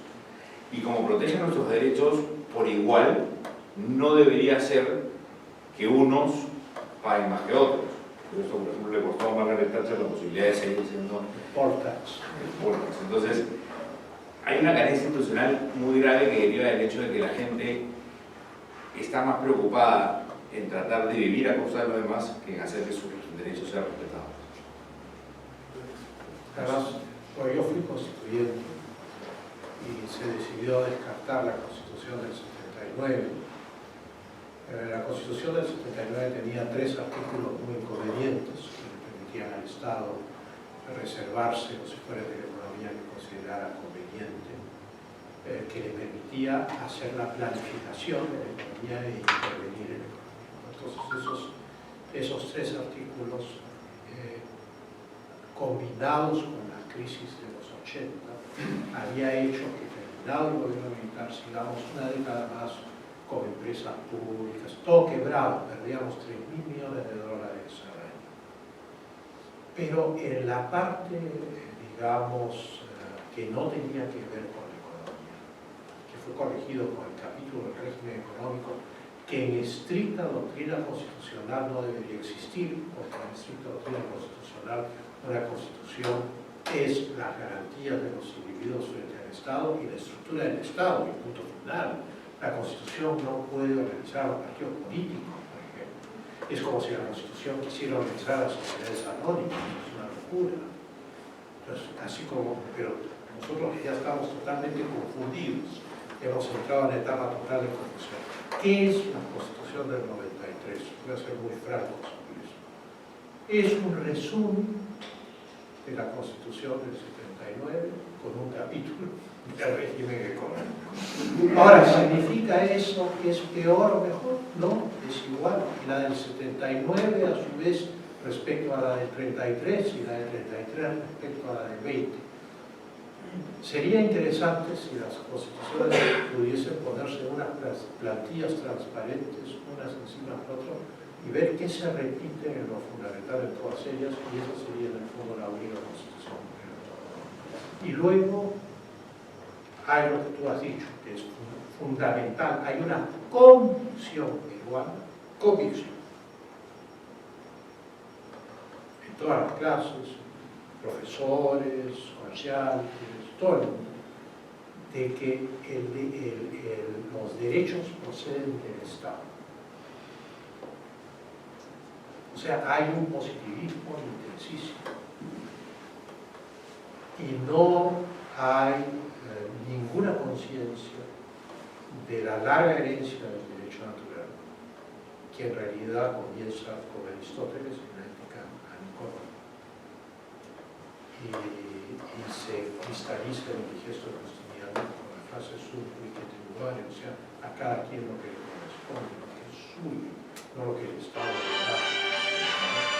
Entonces ese es el tema de fondo. Estamos enfrentados a una enorme ignorancia sobre qué cosa son los derechos personales, una enorme ignorancia sobre qué cosa es el Estado, qué cosa es una constitución, cómo es que los partidos políticos van a ser regulados por la Constitución. O sea, el día de mañana la sociedad anónima va a ser regulada por la Constitución y los colegios van a ser regulados por la Constitución.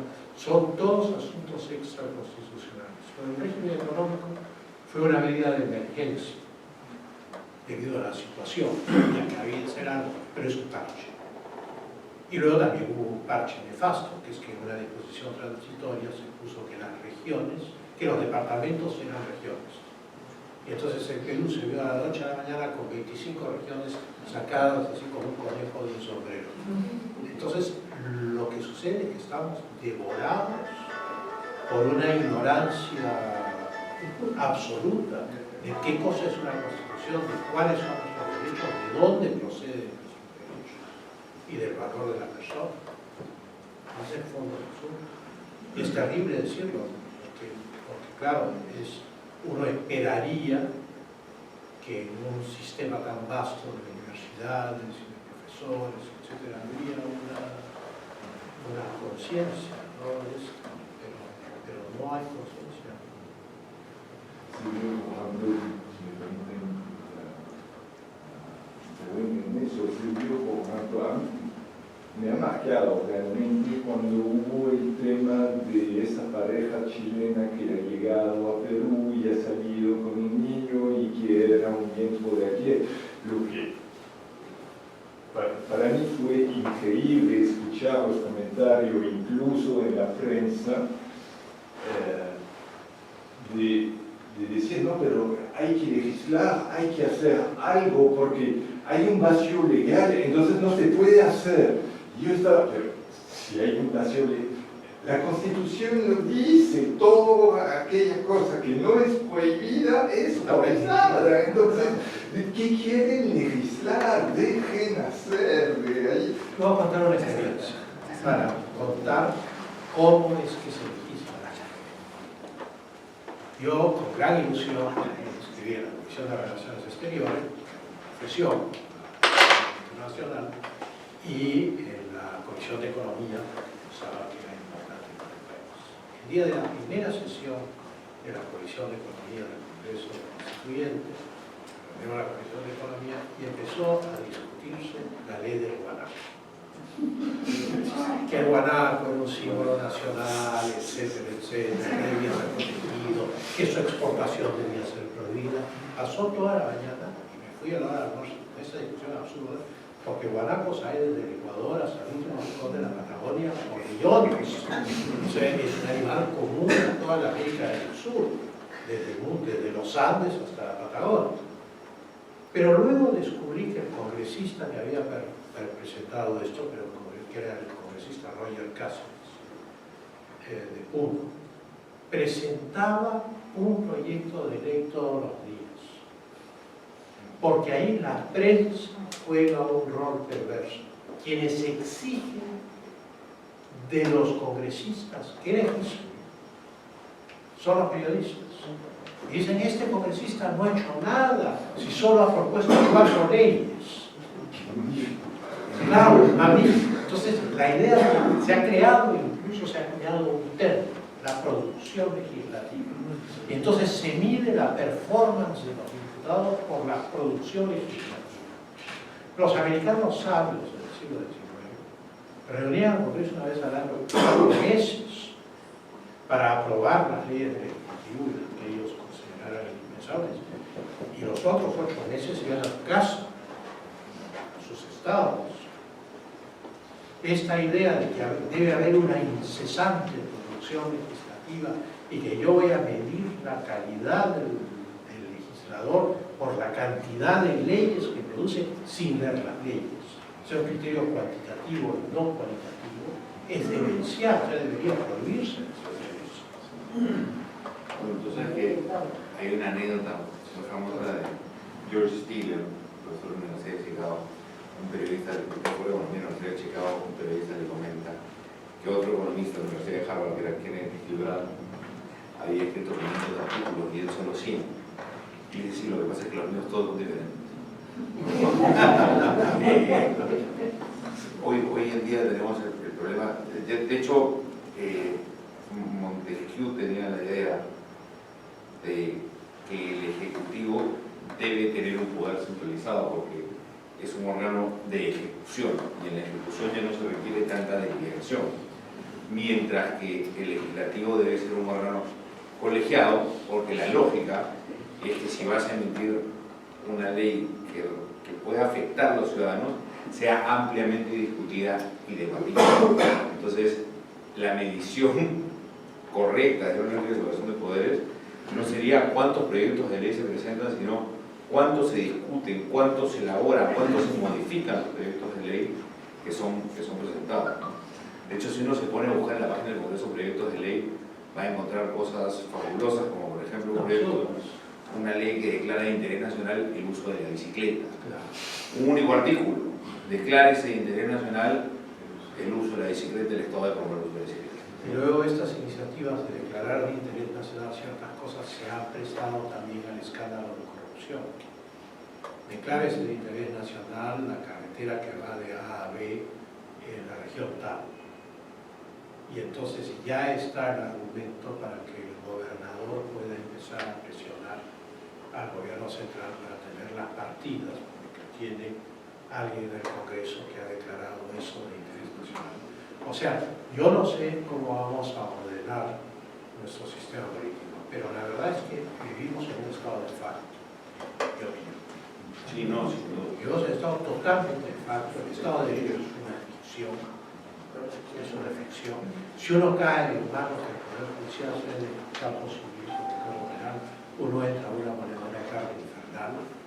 Esa es la realidad que vivimos. O sea, no somos una verdadera democracia. Y James Price, que he mencionado en sus 2 tomos de Modern Democracy, democracia moderna, de 10, 11, dice: todas las democracias de América Latina son tiranías encubiertas, excepto Chile, hace esa excepción.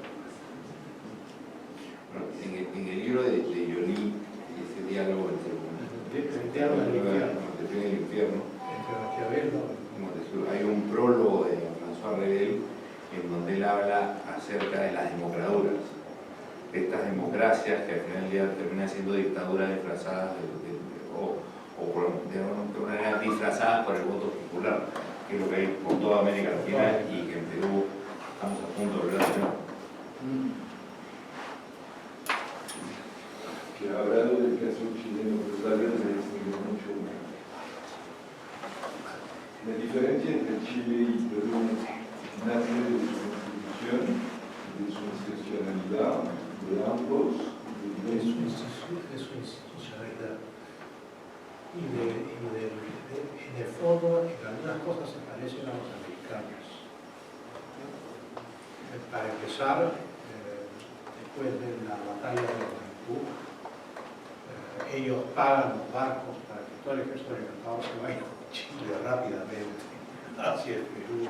No les importa el costo y entonces empiezan a crear su propia institucionalidad. Tienen pocos campos.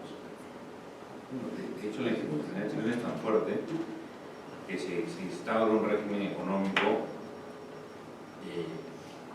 librecambista, de libre mercado durante la dictadura de Pinochet, y luego de eso le siguen 20 años de gobierno de izquierda que no alteran en lo sustancial del régimen económico, porque se volvió institucionalizado.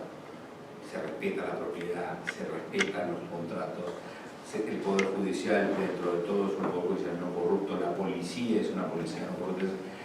Se logró tener una institucionalidad, y la ventaja de la institucionalidad es que permite la inmutabilidad de las cosas a pesar del poder. Los Estados Unidos puede tener una situación pendular en donde va de gobierno de derecha a gobierno de izquierda, pero tiene una solidez institucional que hace que la situación del ciudadano a pie no cambie gravemente. Bueno, últimamente se está trastocando eso. En Chile logró eso también durante 20, 25 años y Perú nunca lo ha logrado porque nunca ha tenido esa solvencia institucional. Y una Corte Suprema desinstitucional. Bueno, señores, muchas gracias por asistir. Pueden, por favor, una foto primero para poder cerrar el evento. Y de ahí después tenemos unos aperitivos para salir cuando gustan.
Gracias.